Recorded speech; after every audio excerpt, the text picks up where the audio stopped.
necessarily of the impact that's going to have on a person. So they're more objective and that's the way many of them function. So, or I shouldn't say men, I should say masculine. So we'll have to talk about it if there's time. If not, you'll have to talk about it because it's going to be critical. And I think over the 4 years, if we came back in a year's time, that would be the topic, wouldn't it? The topic will not be what do we do. We think we know what to do. We think it works, more or less, good enough. But there are some people that just can't hang on to it. How do we embed change? That's going to be the issue for you, especially in your role as a learning leader. And believe me, it's funny to give it to you because the experts haven't seemed to have a clue. And when you read the literature, as I say, this year, that's what it's showing, that they don't seem to have a clue. They don't seem to know what works. I certainly don't know how it works. I put up a project for funding to see if, let's say, you could have anything from discussion of systemic inhibitors, right, like administration or something, through to techniques, coaching model, which everyone thought was the ideal, which doesn't seem to be exactly ideal, through to personal psychology. Maybe we've got to look at their family of origin and see how needy they are. Because, as I said to you, there's a guy called Philip Riley at Monash University who works out of attachment theory. And his thesis was to take 10 teachers who were yelling at kids and get them to stop by talking to them about where they were in their family, how attached they were to they felt, how their own sense of belonging, and getting them to see to what extent they relied on these kids and how hurt they were by these kids when they didn't connect and all this sort of stuff. And he got very good results. He now works at Monash. So what do we offer people? We may have to offer them according to what they need, but we don't even know what they need yet. Which is why I'm going to survey you next week. I decided this morning, I would have done it this morning, but I'm going to have to write something that is worthwhile doing because we need to know what people are thinking. If I asked you now, which of those explanations, is it skilling? Is it systemic inhibitors? Is it personal needs that are driving people? Very few teachers want to do this stuff. That much I know. You'll get one or two that think it's a great idea. Kid deserves it. Yeah. I've spoken to staff members, not just recently, but quite a while ago. Strangely enough, it's sort of like the same as what we're doing today. And they've always said there's a reason why children or somebody got rejected or yelled at. The behaviour came before the reaction, and they were saying to me at the time, therefore, shouldn't it be the person who's at fault that needs the changing, not you? You're simply having a reaction to that behaviour. Okay, that's called attribution theory. That's the third one. They say, well, that kid should have changed first. Yeah. And therefore, I would have had that rejection reaction to them. How would you deal with her? Well, that is one of the explanations in the theory. I think 40% of teachers find that relevant. It's a kid's problem. It's not my problem. He doesn't exactly deserve to be treated this way, but he doesn't know any better. It's the only thing that works with kids like this. You'll get these sort of statements, and some of them, they see that as an explanation.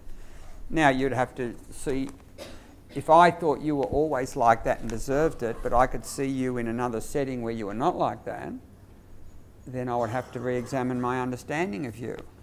So maybe the PD is to follow this kid around for a day, into phys ed, into art, and see how he behaves in different settings. Maybe that's the ideal PD. And then sit down and talk to someone about, okay, now what do you make of this kid? So this is where we've got to get a bit clever, and we've got a lot of work to do. Fortunately, I'm still at the technical stage, right? Training technicians. Today, at least. We sort of digress, but it's very interesting. I don't know if you find it interesting, but I certainly do, unfortunately. And that means I've been talking for far too long. I don't think I'll go any further. If you want to, do me a favour and catch me out at lunch or the breaks, or email me, because the sort of things you say will prompt me to think of what I need to think about and do next. And I've got the luxury of doing it. You go back and teach, I don't. So it would be really good if you could feed stuff back to me and not just rely on an open forum to do that. Because this is a very unique opportunity for me. I mean, it's just remarkable that you're going in there, some of you are actually trying to think about this stuff in the real world and seeing what really happens. Okay, so I'm going to quickly revise and get you started so that we'll combine a break with a... I know you're going to hate this. It's called role play. You hate it. I know that. But I also know that in every evaluation I've ever been given, I'm told that this is the most useful thing that you ever did. So I'm going to still expect it to be tried. So, okay, we've been there. We know that there's a problem in general. So it's not just individual teachers who are doing this. We know on average teachers can be controlled by children. So on average they can be controlled. It's not just that 10% of teachers who get controlled that are the problem. It's me. You know, it's actually, when I went back to teaching, I was controlled by children on occasions, right? No one seems to be able to be immune. Is there anyone here who actually seriously can say, I mean there must be some, that they are aware that they've never been made to do something they're uncomfortable with in order to manage student behaviour? That you know, had they had their real choices, they wouldn't have done it that way. Is there anyone who feels that's never happened to them? They've been pushed into a position where they were made to do something that they didn't want to do? Never? Oh, you're in the other camp, yeah. Okay, so I don't know how many people are like that. I just sometimes feel that it's just part of being human. But it's only when it gets so prevalent that it's damaging relationships.